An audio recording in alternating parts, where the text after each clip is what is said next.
కిరాక్ సీతతో కిరాక్ entry ఇచ్చిన నాగమణికంఠ. అయితే నాగమణికంఠ గురించి పెద్దగా అందరికీ తెలియకపోవచ్చు, కానీ కిరాక్ సీత గురించి మాత్రం చాలా మందికి తెలిసి ఉంటుంది. ఎందుకంటే 7 Art సర్వీతో పాటు తను చాలా వీడియోస్ చేసింది. అంతేకాకుండా రీసెంట్గా బేబీ సినిమాతో బ్లాక్ బస్టర్ హిట్ని కూడా దక్కించుకుంది.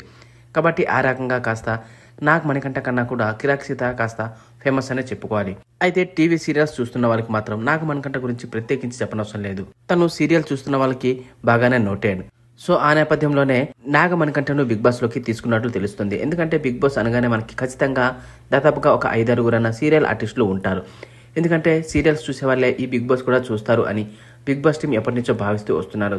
సో ఆ రకంగానే టీవీ రంగం నుంచి ఖచ్చితంగా ఒక 5-6 తీసుకుంటారు.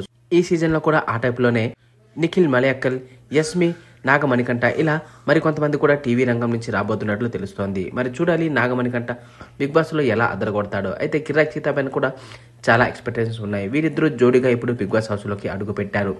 మరి చూడాలి వీళ్ళ జోడీ ఎలా అదరగొడతారో.